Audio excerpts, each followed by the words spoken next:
नवीन पाखरांच्या घरट्याचे आता काहीच वाटत नाही, पण जुन्या पाखरांनी न सांगता घर सोडल्याची खंत तेवढी बोचत राहते. चलत राहतो एक काटा आठवणींचा काळजाच्या खोलवर रुतलेला, आणि ओरडून सांगतो, धीर परत येतील ती पाखरं पुन्हा एकदा तुझ्याकडे. मग त्यांना कवेत घे आणि आपलं म्हणून जवळ कर, कारण तू सहनशील आहे आणि तुला सहन करावंच लागेल. जगण्यामुक्त असलं पाहिजे मिर्झा.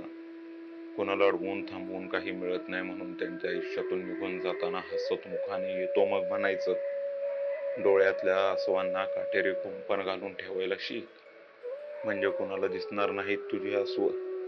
जर तुझी आसव कुणाला दिसली आणि त्यांना जाणवलं की तुला त्यांची खूप गरज आहे, तर ते तुला लांब करतील मित्रा. हा जमाना विश्वास ठेवण्यासारखा अजिबात नाहीये.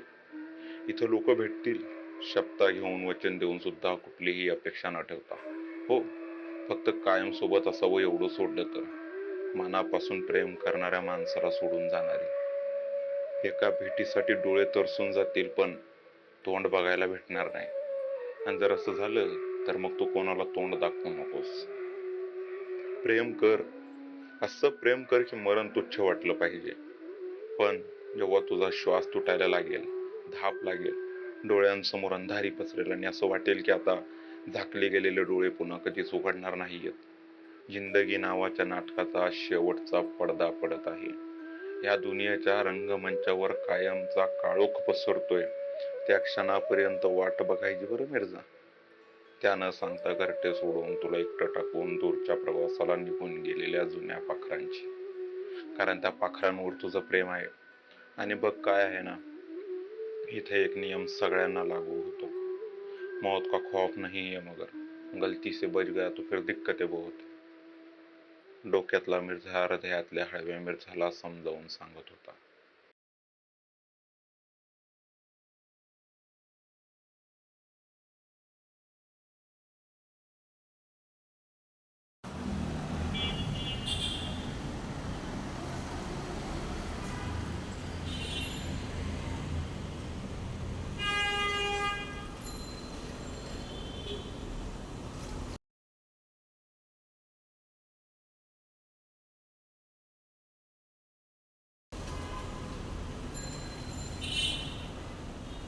अरे तो शाळेतला मास्तर मिळाला की काय? अरे तो शाळेतला मास्तर मिळाला की काय? अरे तुम्ही दंगलीत मारला की काय? अरे तो शाळेतला मास्तर मिळाला की काय? अरे तुम्ही दंगलीत मारला की काय? लय लढला तुमच्या मानसिकतेच्या खिलाफ, आईला जिंदगीची लढाई हारला की काय?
भाऊ आला माझा भाऊ.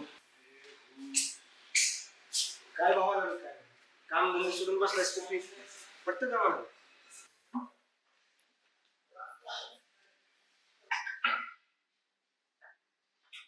हौशी पटत तुला नसतं आणि पटत काहीच नाही. पण माणसाला एका समोरचे मार्ग दिसायला बंदच मग त्याच्या समोरची अंधारी घालवायला आणि या आपल्या जगण्यापासून जरा शिक मागून गेला सारं मांडलं पण हा आधार परत चांगला आहे त्याचा आधार करून जिंदगी जरा सुरुवात करणार नाही तो पायाला जरासा काटा टोचला की कुबड्यांचा सारा दिसेल आणि आयुष्यभरासाठी चांगला होऊन बसेल.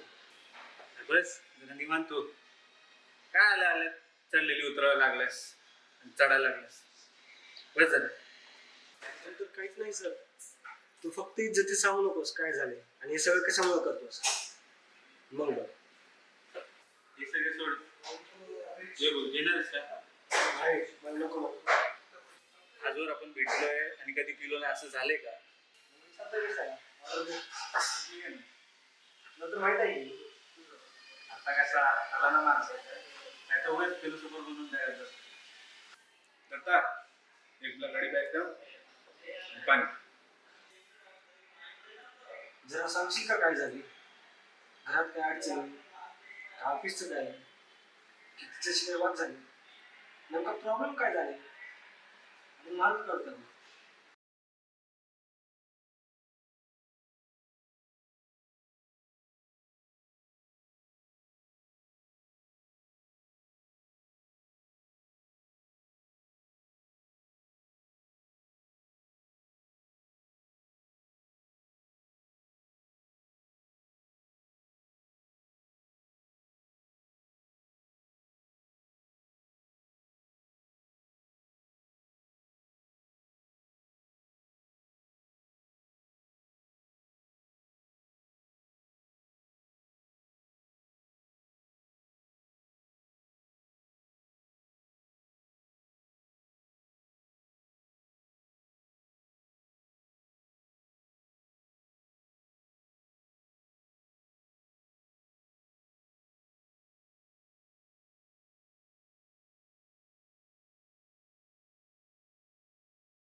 Once upon a time, a person you would found in books, around shelves of books.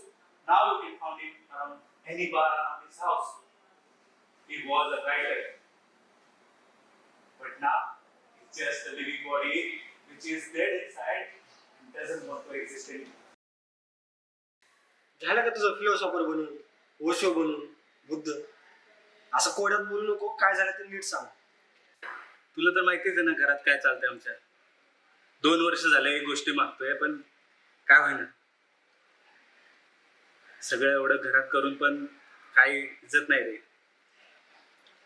सोड माझ्या आता चालूच राहणार तुझं बोल काय चाललंय इंटरव्ह्यूचं काय आलं तुझ्या माझं सगळं चांगलं आहे मी फक्त आता तुझं काय आलं परत विषय भर काढून मला आणून सुरू नकोस नंतर मी जातो म्हणून हे बघ जिथं मन आहे ना तिथं मन आहे आणि जिथं मन आहे तिथं आपलं मन नाही आणि त्याच मनी आणि मनाच्या युद्धात आपल्या जीवाची मनमानी कधी चालवता आलीच नाही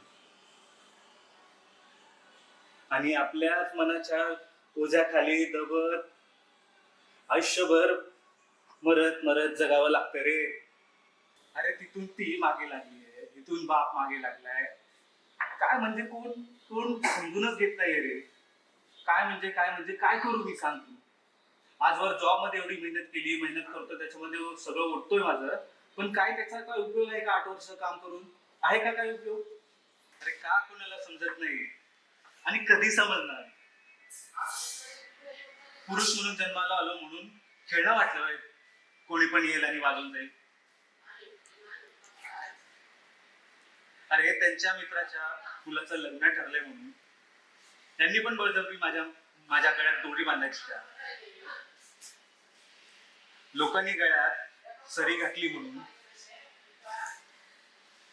आपण दोरी नसतरी घालायची. मग हा मग काय, सरी जरी दागिना असली ना, दोरी ही दागिना नाही. तिने गळ्याला फास लागतो आणि त्याने माणूस मरतो. हे का कळत नाही यार? अरे बाप आहे तो आपला. अरे बाप आहे, सगळं ठीक आहे, समजतं मला सगळं. पण त्यांना नको का समजायला? त्यांचा मुलगा म्हणून जर मी सगळं समजून करत असेल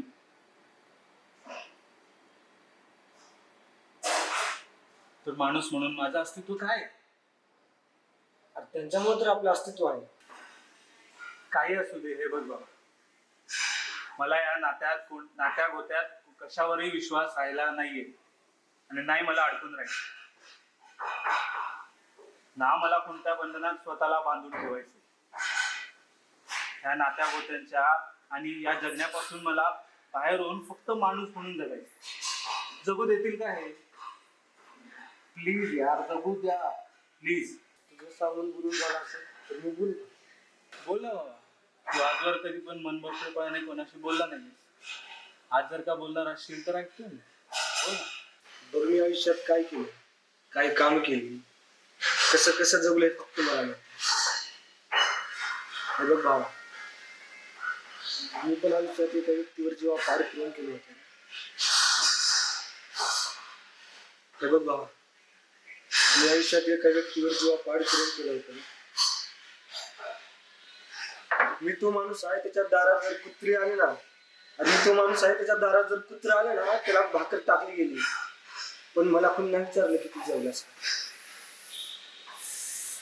अरे की आज मी तुझ्या जगलो आणि तुला वाटतं की सारं तुझ्याच आयुष्यात. अरे सोप्या शब्दात सांगायचं झालं तर माझं आयुष्य तुझ्या किंवा कुणाच्या वाटेला आलं तर एका दिवसात लटकावून घ्याल स्वतःला. अशातच मी मला गमावून बसलो ना,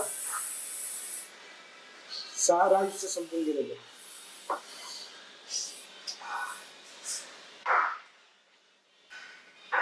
एका वादळानं माझं सारं आयुष्य, माझं स्वप्नातलं घर, माझं कुटुंब, माझं हसणं खेळणं सारं उद्ध्वस्त केलं.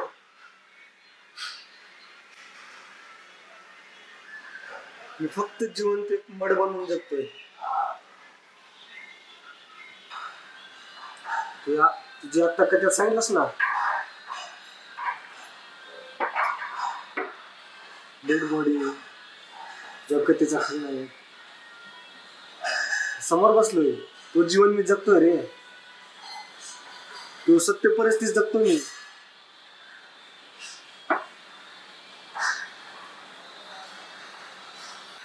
तू फक्त कहाण्या वाचलास. माझं आयुष्य आहे ते आयुष्य. वर्षी बाप गेला. एके दिवशी सकाळी आईनं झोपेतून उठवलं, आंघोळ घातलं, पांढरं शर्ट, आंघोळ घातलं, पांढरं शर्ट, खाकी चड्डी, डोक्याला तेल लावून टाकून दिले शाळेत. रोजच्या सारखं गेलो शाळेत. उड्या मारत शाळेत गेल्यावर दोस्तासोबत खेळलो, मस्ती.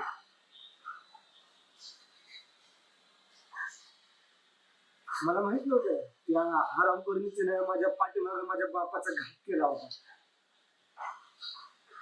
माझा बाप कायमचा मला सोडून गेला होता.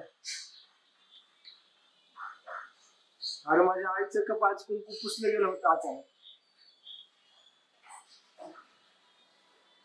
अरे माझ्या आईच्या कपाळाचं कुंकू पुसलं गेलं होतं अचानक. 4 वाजता शाळा सुटली, पाठीवर दप्तर टाकलं आणि जसं पायात भिंगरी बांधते ना तसं पळ सुटलो घरी. जसे एखाद्या म्हशीच्या नाकामध्ये वारे शिरते ती बेभान धावते तसं मी बेभान पळत घरी आलो. घरी येऊन थांबलो. पाहतो तर काय, सारं गाव माझ्या दारासमोर थांबलं. सारी गर्दी. गर्दी सारून मी पुढे गेलो, बघितलं तर माझी भिंतीला पाठ लावून अर्धमेली अवस्थेत होती आणि माझी बहीण त्या साईडला बसून डहायमुखून रडत होती. अरे माझा बाप गेलता रे, माझा बाप गेला. अरे क्या, रात्री 12:30 वाजले होते. मला सगळं आठवते. माझ्या बापाला घेऊन आले होते अँब्युलन्सवर आणि पाऊस म्हणजे असं लय मोठा पाऊस पडत होता. माझी माय घरात रडत बसली होती. मी अंगणात माझ्या बापाला घरी आणलं नाही.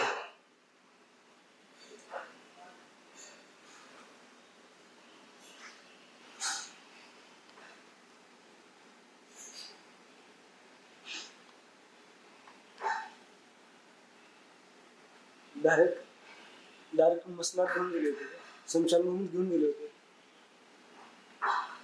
आम्हाला तोंड नाही दाखवलं शेवटचं.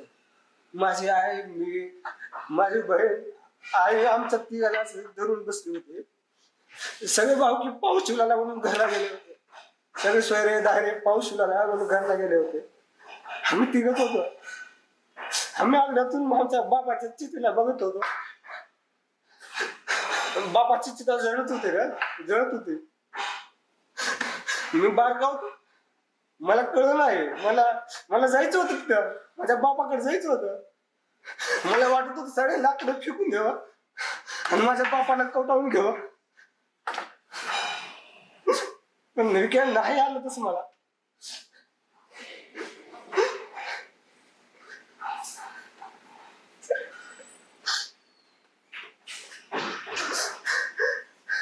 आणि तू बापासोबत बांधतो एवढ्या गोष्टीला. तुझ्यासोबत बाप आहे रे, बाप आहे, जप त्याला, तुझ्यासोबत राहा. बाप तर नसेल ना तर सारी जिंदगी, सारं जीवन, सारी दुनिया तुझ्या पायाखाली असली ना तर त्याला काहीच किंमत नाही, काहीच किंमत नाही. बाप शेवटी बाप असतो. मला अजून बी आठवते ती रात्री विसरू नाही शकत. मला प्रत्येक क्षणाला मला माझा बाप आठवतो, बाप आठवतो. बाप किंमत बाप आहे तोपर्यंतच आहे. आणि पण सांगतो, जा घरी जा, बापाला मिठी मार, बापासोबत राहा, घरी फॅमिली सोबत जीवन जग तुझं.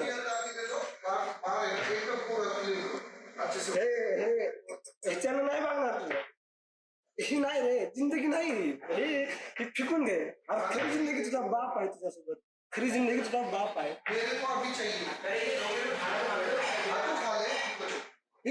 ही किती दिवस चालणार, किती दिवस?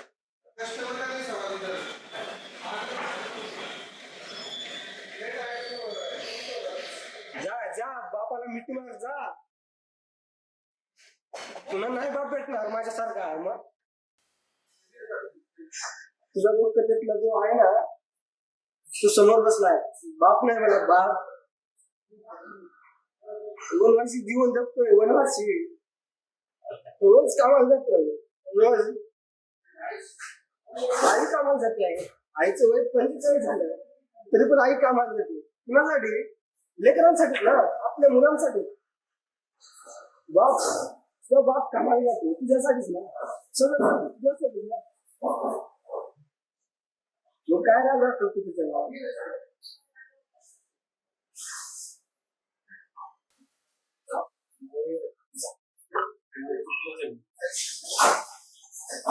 मला नव्हतं माहिती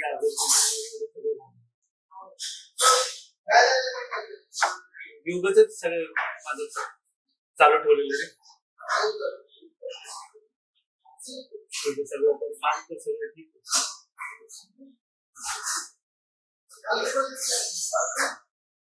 बरं झालं आज तू आलास, नाही तर उगाच मी माझ्या बापाला दोष देत बसलो होतो आणि सगळं विचार करत होतो.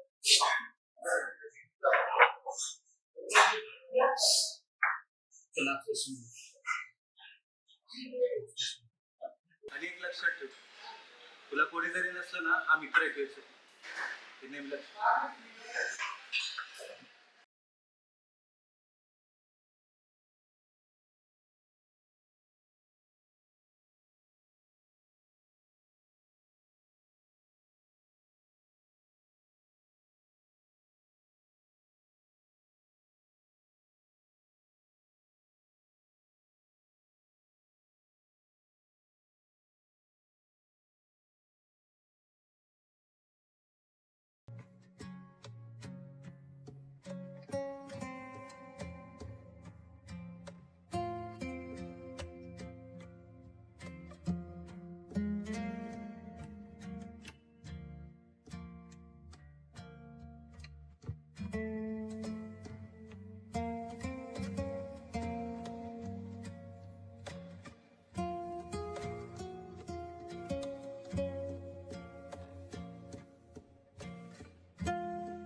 तो सुनिएगा, एक गीत है छोटा सा कि पुछदे ओ हाल फकीरां दा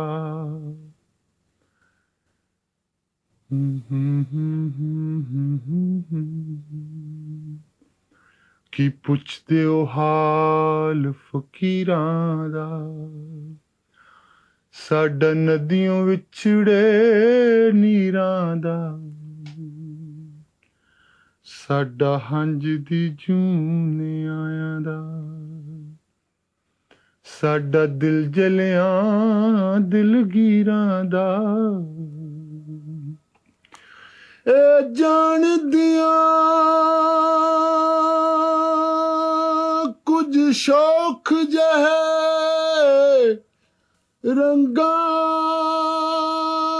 दा ही ना तस्वीरां है रंगां दा ही ना तस्वीरां है जद हट गए असीं इश्के दी मुल कर बैठे तस्वीरां दा की पुछदे ओ हाल फकीरां दा साडा नदियों विछड़े नीरां दा